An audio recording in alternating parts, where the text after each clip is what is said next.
Pakawalan mo lahat na hindi sa'yo, di ka na masasaktan. Sa tagpuan ng ikaw at saka ko ang sarili mahagkan. Di mo na kailangan pagpilitin mag-isip, pag-aalinlangan ay dapat mong alisin.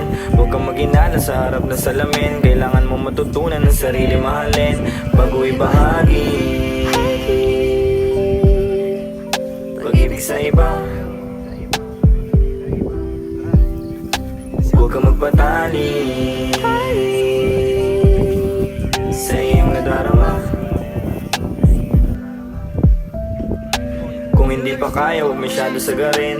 May tamang espasyo na sa'yo nakaabang. Pwede kang lumaylo pero huwag ka tamarin. Dalasan mo ang paghalo kung ayaw mo tumabang. Subukan mong ipaglaban ang bibit mo na pagmamahalan. Di patukoy ang patutunguhan, pero siguradong meron kang matututunan. Dahan lang